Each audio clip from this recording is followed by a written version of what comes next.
നമസ്കാരം. ഏതം ഫ്ലിക്കിന്റെ ഏറ്റവും പുതിയ വീഡിയോയിലേക്ക് മാന്യ പ്രേക്ഷകർക്ക് സ്വാഗതം.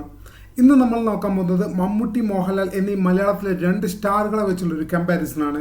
ഇവരുടെ കരിയറിന്റെ ആരംഭം, ഇവർ എത്തരത്തിലാണ് പ്രേക്ഷകരെ ആകർഷിച്ചത്, അതുപോലെ തന്നെ ഇവരുടെ ബോക്സ് ഓഫീസ് പവർ എന്നിവയൊക്കെയാണ് നമ്മൾ ജസ്റ്റ് ഒന്ന് പരിശോധിക്കാൻ പോകുന്നത്. ഏവർക്കും ഒരിക്കൽ കൂടി സ്വാഗതം. 1970-കൾക്ക് ശേഷമാണ്, ഏതാണ്ട് 70-കൾക്ക് പകുതിക്കപ്പുറമാണ് മമ്മൂട്ടി എന്ന നടൻ സിനിമ ഇൻഡസ്ട്രിയിലേക്ക് പ്രവേശിക്കുന്നത്. തീവ്രമായ സ്ക്രീൻ പ്രസൻസ് കൊണ്ടും സങ്കീർണമായ അഭിനയ മികവ് കൊണ്ടും അദ്ദേഹം പ്രേക്ഷകരുടെ മനസ്സിൽ ഇടം പിടിച്ചു. ഇമോഷണൽ രംഗങ്ങൾ അഭിനയിക്കാനുള്ള അദ്ദേഹത്തിൻ്റെ പ്രത്യേക ടാലന്റിനെ മലയാളികൾ ഏറെ ഇഷ്ടപ്പെട്ടു.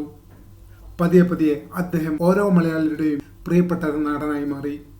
ഏതാണ്ട് 80-കളുടെ ആരംഭത്തിലാണ് മോഹൻലാൽ ഇൻഡസ്ട്രിയിലേക്ക് വരുന്നത്.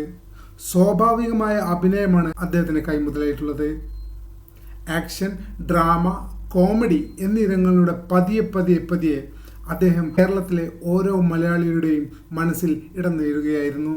മമ്മൂട്ടിക്ക് 3 ദേശീയ അവാർഡും 5 തവണ സംസ്ഥാന സർക്കാരിന്റെ അവാർഡും 12 തവണ ഫിലിം ഫെയർ അവാർഡും ലഭിക്കുകയുണ്ടായി. ശക്തമായ അഭിനയ ശൈലിയിലൂടെ അദ്ദേഹം മലയാളത്തിന്റെ പ്രിയപ്പെട്ട മമ്മൂക്കയായി. അതേസമയം മോഹൻലാൽ 2 തവണ ദേശീയ അവാർഡുകളും 9 തവണ സംസ്ഥാന സർക്കാരിന്റെ അവാർഡുകളും ഏതാണ്ട് 8 തവണ ഫിലിം ഫെയർ അവാർഡുകളും നേടി. തീവ്രവും കഠിനവുമായ അഭിനയ ശൈലിയിലൂടെ കഥാപാത്രങ്ങളുടെ ജീവിതത്തിലേക്ക് ഇറങ്ങിച്ചെന്നുകൊണ്ട് ശക്തമായ സ്ക്രീൻ പ്രസൻസുമാണ് അദ്ദേഹത്തിന്റെ ആകർഷണങ്ങൾ. മോഹൻലാൽ സ്വാഭാവിക അഭിനയത്തിലൂടെയും ഹാസ്യം, ഡ്രാമ, ആക്ഷൻ ഈ മേഖലകളിൽ ഏത് വേഷവും ചെയ്യാൻ നേടിയെടുക്കുന്ന ഒരു പ്രത്യേക കഴിവ് അദ്ദേഹത്തിനുമുണ്ടായിരുന്നു. 2025 ഇരുവരും ബോക്സ് ഓഫീസിലും എത്തി. 2 ചിത്രങ്ങളുമായി എത്തിയ മമ്മൂട്ടി പ്രതീക്ഷിച്ച പ്രകടനം നിർഭാഗ്യവശാൽ ബോക്സ് ഓഫീസിൽ അദ്ദേഹത്തിന് സാധിക്കിച്ചില്ല. എന്നാൽ മോഹൻലാൽ വളരെ വർഷങ്ങൾക്ക് ശേഷം, വലിയൊരു ഗ്യാപ്പിന് ശേഷം 2 വലിയ ഹിറ്റുകളുമായി ബോക്സ് ഓഫീസിന്റെ കരുത്ത് ഒരിക്കൽ കൂടി തെളിയിച്ചു. ഫാൻ ഫോളോയിങ്ങിന്റെ കാര്യത്തിൽ മമ്മൂട്ടി അദ്ദേഹത്തിന്റെ അഭിനയ ശൈലി കൊണ്ടും അദ്ദേഹത്തിന്റെ കഥാപാത്രങ്ങളുടെ വ്യത്യസ്തത കൊണ്ടും അദ്ദേഹത്തിന് വളരെ കൂടുതലധികം ഫാൻസുകാരുണ്ട്. എന്നാൽ മോഹൻലാലിനും വളരെ കൂടുതലധികം ഫാൻസുകാരുണ്ട്. വ്യത്യസ്ത ശൈലിയിൽ ചെയ്യാനുള്ള മോഹൻലാലിന്റെ കഴിവ് കൊണ്ടായിരിക്കണം ഇവർക്ക് ഏറ്റവും കൂടുതൽ ഫാൻസുകാരും ഉണ്ടാകാൻ കാരണം. വ്യക്തിപരമായിട്ട് പറഞ്ഞാൽ മോഹൻലാലിനായിരിക്കും ഫാൻസിന്റെ കാര്യത്തിൽ ഒന്നും കൂടി മുൻതൂക്കമെന്ന് തോന്നുന്നു.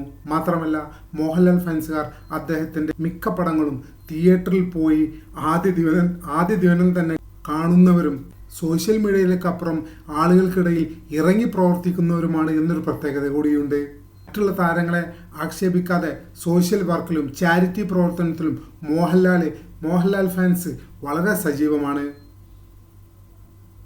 സോഷ്യൽ മീഡിയ പോസ്റ്റിങ്ങിലും സോഷ്യൽ മീഡിയ പ്രൊമോഷനിലും അവർ മുന്നിലാണ്.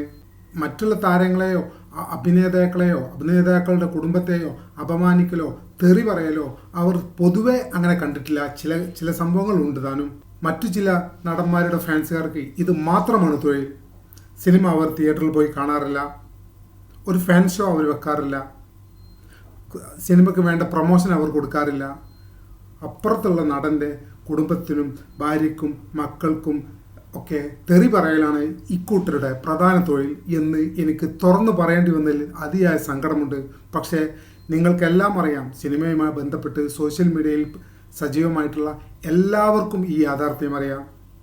അതുകൊണ്ട് തന്നെ ആയിരിക്കണം ഇതുവരെ ഇത്രയും വലിയൊരു നടനായിട്ടും പുതുമുഖങ്ങളോട് പോലും കളക്ഷൻ്റെ കാര്യത്തിൽ പിടിച്ചു നിൽക്കാൻ അദ്ദേഹത്തിന് സാധിക്കാത്തത്. എന്തായാലും ഇടവേളയ്ക്ക് ശേഷം മമ്മൂട്ടി ഇൻഡസ്ട്രിയിലേക്ക് തിരിച്ചെത്തിയിട്ടുണ്ട്. ഇനിയെങ്കിലും അദ്ദേഹത്തിന് വരും സിനിമകളൊക്കെ വലിയ വിജയങ്ങളാവട്ടെ, വലിയ കളക്ഷൻ നേടട്ടെ എന്ന് ആത്മാർത്ഥമായി ആശംസിക്കുന്നു. നന്ദി, നമസ്കാരം.